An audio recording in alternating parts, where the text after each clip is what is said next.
Halo, halo, halo Sobat Posentra semua, podcast sejarah Nusantara. Senang sekali kita bisa bertemu kembali di ruang diskusi bersama saya Nur Aini. Topik hangat yang bakal kita bahas kali ini sangat menarik, yakni mengenai kearifan lokal megalitik Pasemah, belajar dari batu dengan pendekatan ekopedagogi. Sebelumnya, teman-teman udah tahu belum nih kearifan lokal megalitik Pasemah itu apa? Yuk, sini aku jelasin. Jadi, situs megalitik Pasemah adalah kumpulan peninggalan batu besar dari masa prasejarah yang tersebar di wilayah Pagaralam, Lahat, dan sekitarnya di Sumatera Selatan. Di kawasan megalitik tersebut ada patung-patung batu dengan ekspresi wajah yang kuat, ada juga arca berbentuk manusia, arca berbentuk hewan, dan bilik batu serta menhir.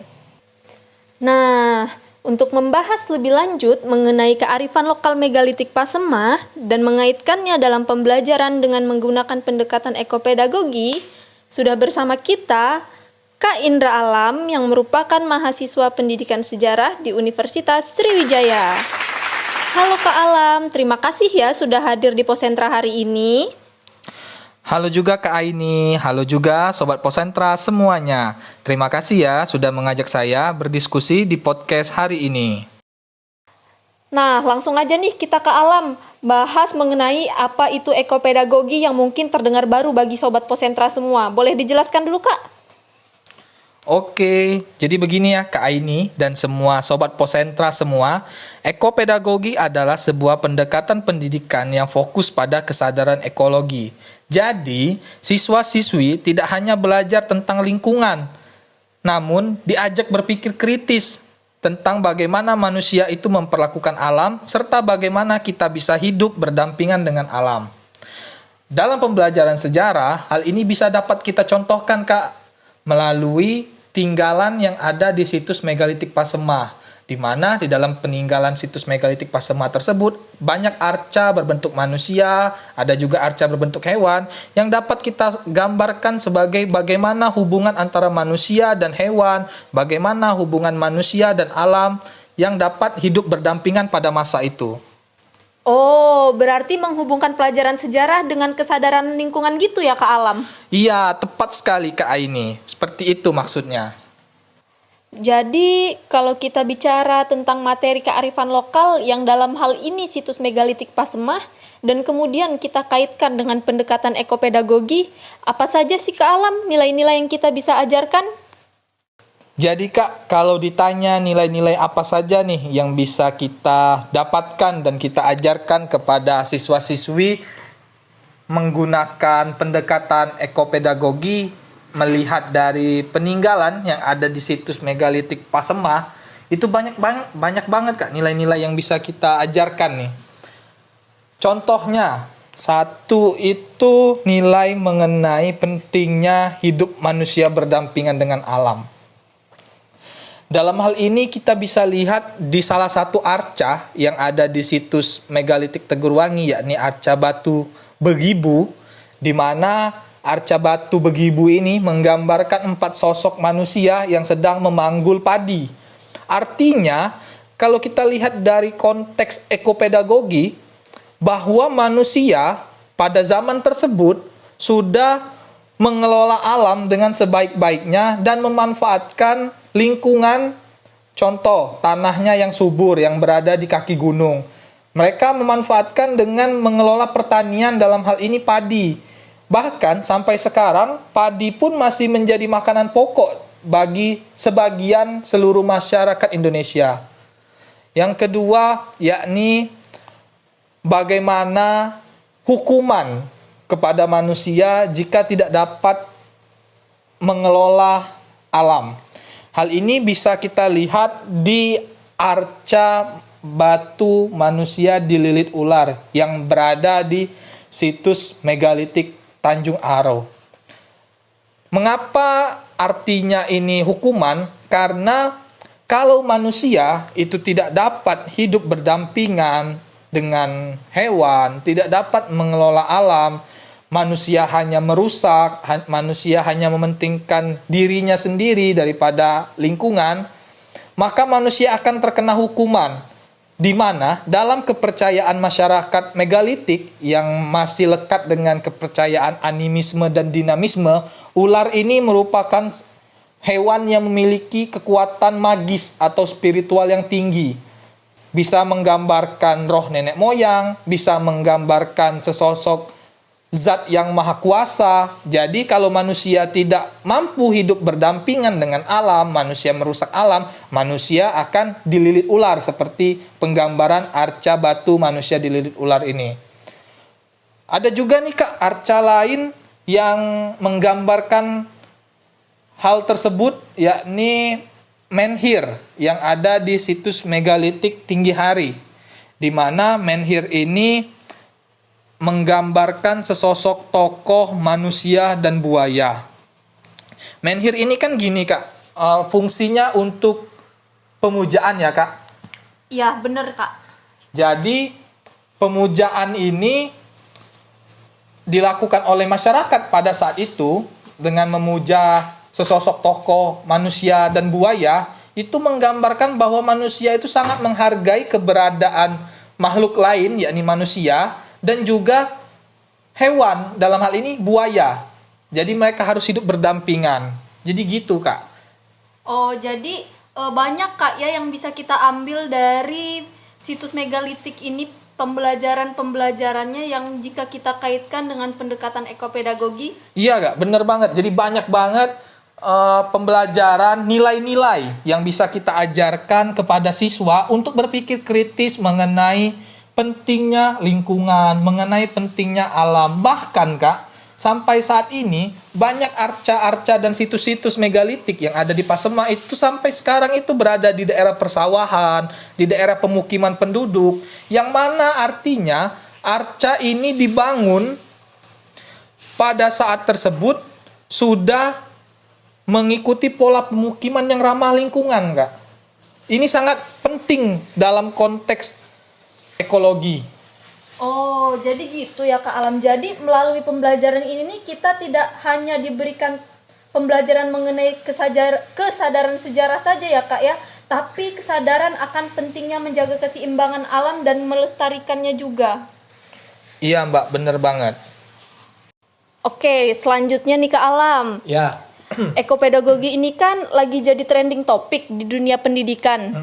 Karena katanya ekopedagogi ini bersinggungan langsung dengan tujuan pembangunan berkelanjutan. Atau yang bahasa gaulnya tuh Kak Alam tahu nggak sih SDGs? Oh, tahu. Ya, terus? Jadi gimana tanggapan Kak Alam tentang hal tersebut? Oke, tentu ya Kak Aini ya, bahwa ekopedagogi ini berkaitan atau selaras dengan SDGs. SDGs sendiri bagi Sobat Posentra semuanya ya Kak, bagi yang belum mengetahui adalah sebuah singkatan yang apa disebut dengan Sustainable Development Goals, di mana SDGs ini memiliki 17 poin yang dicanangkan oleh PBB atau United Nations untuk membuat dunia lebih adil, sehat, damai, dan berkelanjutan. Jadi tujuan SDGs yang 17 poin ini Kak memiliki banyak aspek, mulai dari pendidikan, lingkungan, kesetaraan gender, perubahan iklim, serta pelestarian budaya Kak. Oh, jadi kira-kira kalau kita ngangkat materi kearifan lokal seperti situs megalitik yang lagi kita bahas ini, berkaitan nggak sih Kak dengan hal tersebut? Hal yang menarik Kak, bahwa SDGs ini saling terhubung Kak. Jadi, kalau kita ingin mengatasi krisis iklim nih Kak, kita juga harus bicara soal gaya hidup, pendidikan, bahkan budaya lokal. Jadi, kalau kita mau ngangkat materi kearifan lokal dalam hal ini peninggalan di situs megalitik Pasemah, itu sangat berkaitan Kak, bahkan sangat relevan. Jadi apa sih Kak relevansinya dengan tujuan SDGs ini? SDGs ya Kak ya? Iya, sorry. SDGs. Jadi apa sih Kak relevansinya?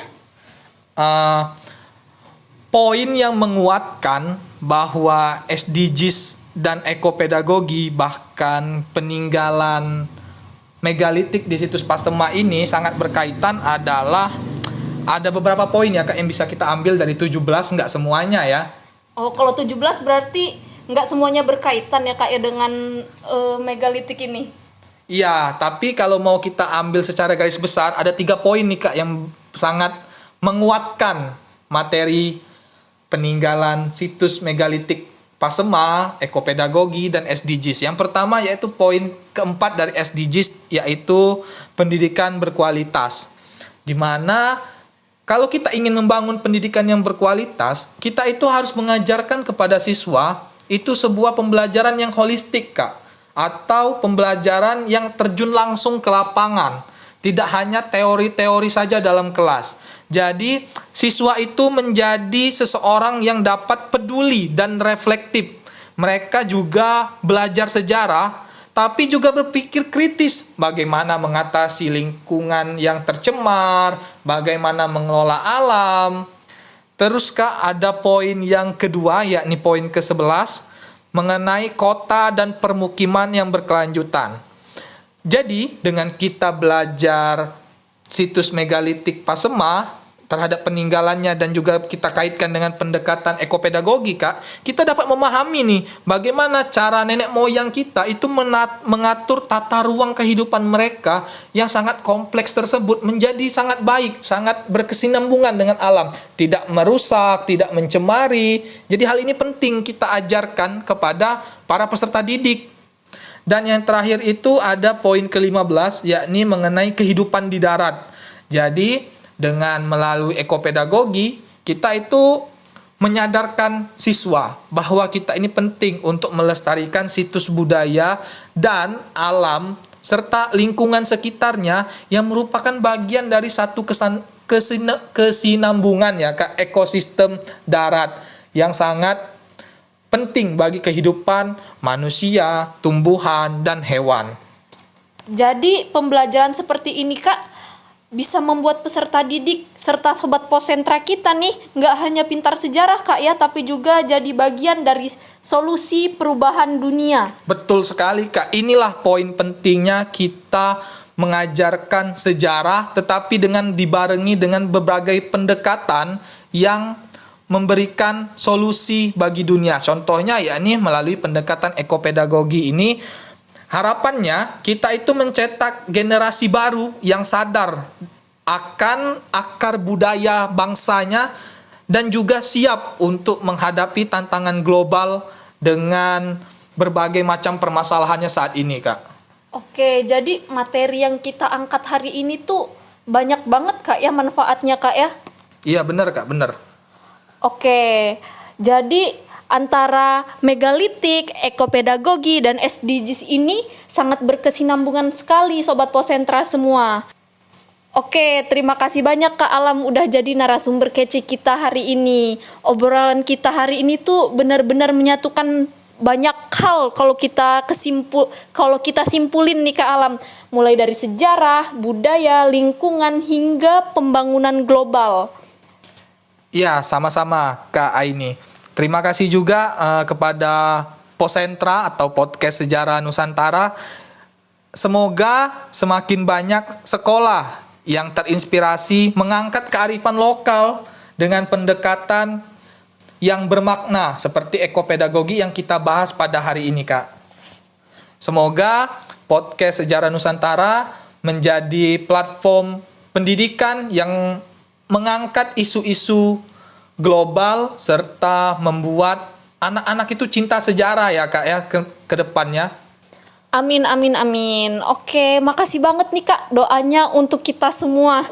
Oke Sobat Posentra, dimanapun Sobat Posentra berada, sampai sini dulu episode kita kali ini. Ingat, dari batu kita belajar menjadi bijak, dari alam kita belajar hidup. Sampai jumpa di Posentra selanjutnya. Posentra Podcast Sejarah Nusantara.